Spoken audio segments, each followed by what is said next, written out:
হ্যাঁ, সবসময় আমি মিথ্যেবাদী। আমাকে তো মিথ্যেবাদী বলবে, চিরকাল মিথ্যেবাদী। শ্বশুর বাড়িতেও মিথ্যেবাদী, বাপের বাড়িতেও মিথ্যেবাদী। ঠিক করে গেলেই হলো। যেহেতু কাউকে কোনো কথা বলতে পারি না, চিরকাল মিথ্যেবাদী হয়ে রইলাম। কি হয়েছে, তোমার মুড অফ কেন? আর কি, চিরকাল তো মিথ্যেবাদী রইলাম আমি। আমি তো মিথ্যেবাদী না। কি হয়েছে আবার? আর কি হবে আমার? বাপের বাড়ির লোকের কাছে আমি মিথ্যাবাদী, শ্বশুর বাড়ির লোকের কাছে মিথ্যাবাদী। চিরকাল তো আমি মিথ্যেইবাদী। এই মিথ্যেবাদী তকমাটাই আমি চিরকাল বয়েই চললাম। এই মিথ্যেবাদীটা কোনোদিনও আমার মাথা দিয়ে ঘুচবে না। কেন, বাপের বাড়িতে আবার কি মিথ্যেবাদী হলে? ওই যে মিথ্যেবাদী কি হলাম, যখন কেউ কোনো কথা বলে তখন আমাকে চুপ করে শুনে যাই। যখন অন্য কেউ কথা বলে, যখন বলি না ওরা এই কথাটা বলেছে, না ওরা এই কথাটা বলতে পারেনি, তো কেউ ওই কথাটা বলতে পারে না, তুই মিথ্যেবাদী, তুই মিথ্যেবাদী। হলো শ্বশুরবাড়ির লোকের কাছে, আমার বাপের বাড়ির লোকেরা মিথ্যেবাদী। কারণ কি, বিয়ের সময় আমাকে চুড়ি দিয়েছিল, সেই চুড়িগুলো তো রং করা চুড়ি দিয়েছিল। বিয়ের দিনকে যখন চান করেছিলাম সব রং উঠে গেছে। তখন তোমাদের বাড়ির লোকেরা বিয়ের দিনকে আমাকে 4টে কথা শোনালো, কি চুড়ি দিয়েছে, গয়না দিয়েছে, সব সোনার জল করা গয়না দিয়েছে। আমি কি করে জানবো যে সোনার জল করা গয়না দিয়েছে আমার বাপের বাড়ির লোক?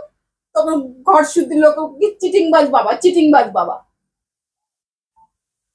সেই কথাটা এখনো আমাকে শুনে যেতে হয়। তোমার বাবা তো এরকম জিনিস দেয়নি। কিন্তু সেই দিনকে তো আমাকে শুনতে হয়েছে বাড়ি শুদ্ধ আত্মীয় স্বজনের কাছে। কিন্তু বিয়ের পর থেকে তো আমার মা বাবা আমাকে দিয়েই যাচ্ছে, দিয়েই যাচ্ছে। কিন্তু সবাই ভাবে কি আমি মিথ্যে কথাই বলে যাচ্ছি, মিথ্যে কথাই বলে যাচ্ছি। তো ওই জিনিসটা দেবার কি ছিল? তোমার বাবাকে তো আমি কোনো ডিমান্ড করিনি।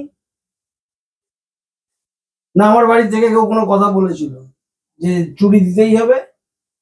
সেই চুড়িটা কে দিয়েছিল? না দিতেই পারতো তো।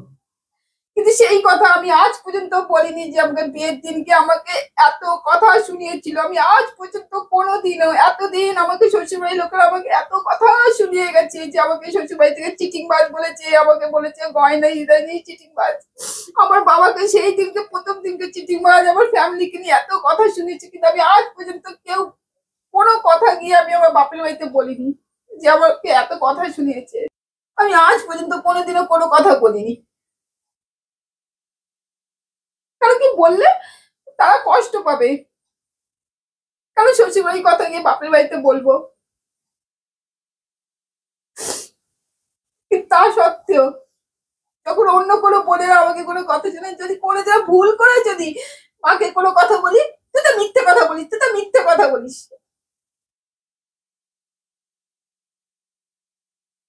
যখন আমি মিথ্যেই কথা বলি, আমি শ্বশুর বাড়িতেও মিথ্যেবাদী, বাপের বাড়িতেও যখন মিথ্যেবাদী, আমি যখন এতটাই মিথ্যেবাদী, আমি আজ থেকে ঠিকই করে নিয়েছি আমি বাপের বাড়ির সাথে কোনো রকম সম্পর্ক রাখবো না।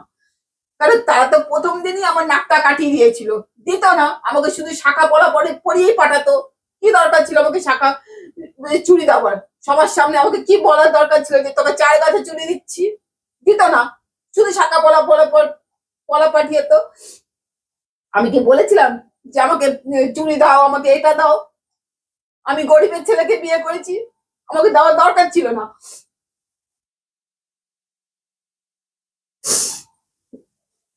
গরিব হওয়া যে কি জ্বালা সে হাড়ে হাড়ে টের পাচ্ছি। কোনো দরকার নেই আমার, কিচ্ছু দরকার নেই। না খেয়ে থাকবো, ভিক্ষে করে খাবো, তাও ভালো। কিন্তু বাপের বাড়ির কাছ থেকে হাত পেতে কিচ্ছু নেবো না। তারা তো সেই দিনগুলো তো আর ফিরিয়ে নিয়ে আসতে পারবে না।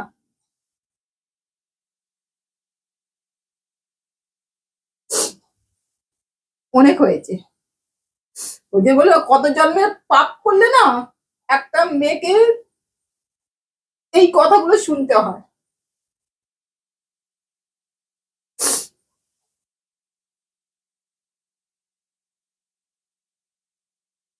ছাড়ো, মন খারাপ করো না, বাদ দাও। আর ভেবে লাভ নেই।